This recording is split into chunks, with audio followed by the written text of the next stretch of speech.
La méditation. Beaucoup des questions posent sur cette discipline. Question 1. C'est quoi la méditation? Question 2. C'est quoi le calme profond? Question 3. Quels sont des avantages de cette discipline? Réponse 1. C'est quoi la méditation? Le sens méditatif. La méditation, ce n'est pas un état mystérieux, donc, plusieurs fois dans la journée, on s'immerge en état de transe. Ressemble à l'état de la contemplation. Là où, on pénètre pratiquement, dans notre monde intime. Tout en évoquant des sujets divers. C'est pertinemment identique, à la forme de l'état d'absence chez les méditants, car à vrai dire, ces derniers, parmi leurs objectifs, c'est d'entrer et naviguer dans l'univers intérieur par sa propre volonté, et pour un but précis. Certes, c'est un état de transe intermittent et superficiel, alors chez les méditants, on décide la durée de transe et la profondeur.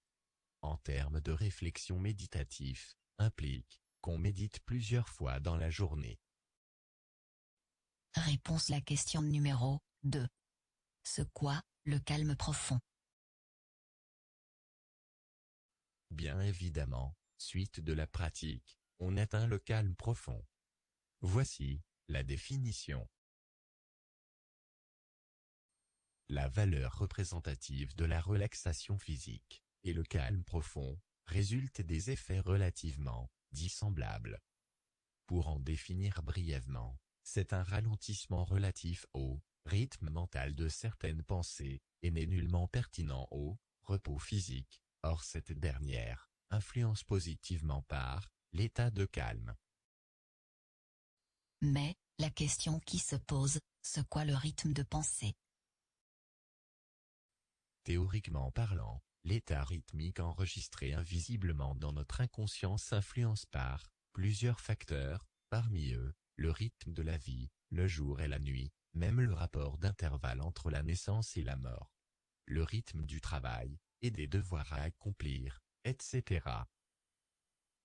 Peut-on même englober des ambitions en tant que planning tendant à réaliser, susceptibles de rentrer également dans le cadre potentiel à programmer.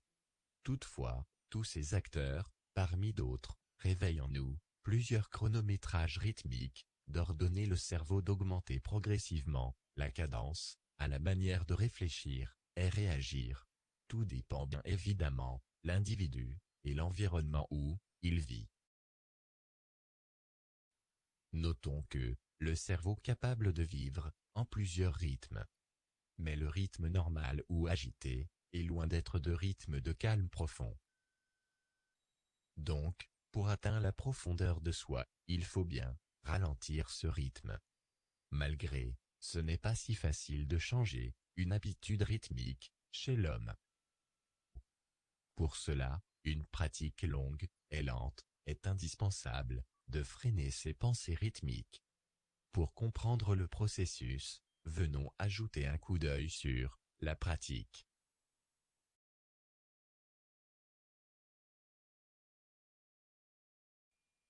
Le comptage est une prononciation en chuchotant, ou bien en apercevant des chiffres en forme d'image. Commençons du 100 à 1. La vitesse de la prononciation pertinente à l'aspiration rythmique lente. Donc, à chaque expiration, ou bien inspiration, on crée l'image de chiffres en tête. Il est recommandé d'avoir les yeux focalisés vers un point au choix, comme une bougie, ou bien un point à l'horizon, de préférence en face, au même niveau, et non pas à l'extrémité des yeux. De même, cela ne nous empêche pas de pratiquer avec les yeux fermés parfois. Il est conseillé 20 ou 30 minutes journalières, laquelle est la durée habituelle. Bien évidemment, Lorsqu'on débute dans la pratique, on reçoit au bout d'un moment, de sentiments ennuyants, prévenant de l'intérieur, qui nous empêchent de continuer la pratique. Et encore, l'état aléatoire que l'individu ordinaire vit, rajoute plus d'encombrement sur le pratiquant. Cela est tout à fait normal, car le cerveau n'a jamais appris à ralentir la cadence habituelle et d'organiser les idées en tête. C'est la raison laquelle on reçoit des signes stimulants en tant que sentiments qui nous empêchent la continuation de la pratique.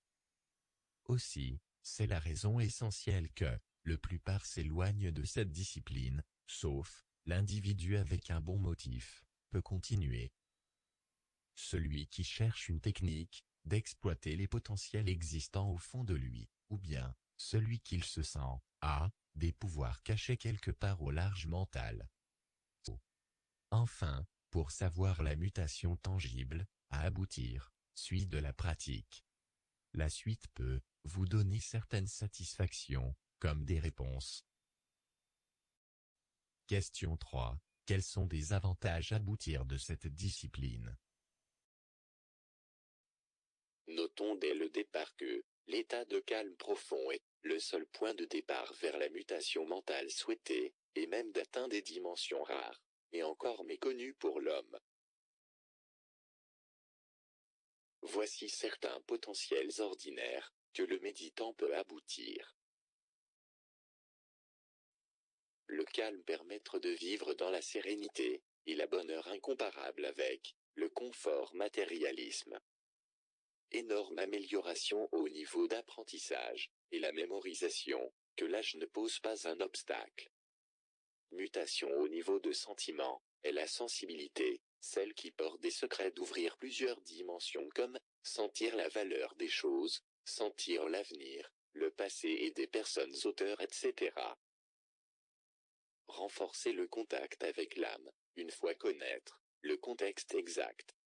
Bien évidemment, le pouvoir de profiter et sentir le présent à tout moment.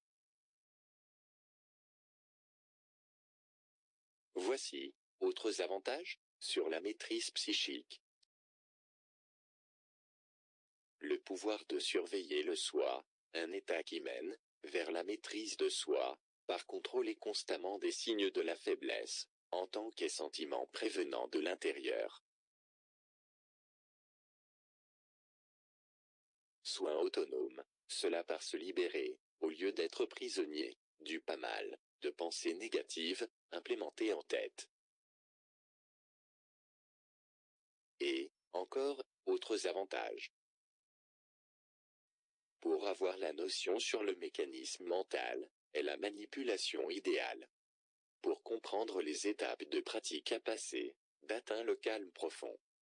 Pour apprendre plus sur le concept d'âme. Pour savoir la pratique, et la manipulation des yeux. Pour avoir une idée globale sur le fonctionnement psychique par une étude plus détaillée. Pour savoir davantage à la manière de surveiller et maîtriser complètement la perturbation prévenant de l'intérieur de soi. Et encore, autres thèmes indispensables que l'homme a besoin de comprendre. Suivez-nous dans notre ouvrage, La voie et la méditation. Une étude latérale, en plusieurs angles, qui rajoute la notion sur l'intelligence d'homme d'aujourd'hui. De comprendre la limite de la puissance mentale, et de savoir le chemin exact d'aller loin vers la mutation psychique extraordinaire.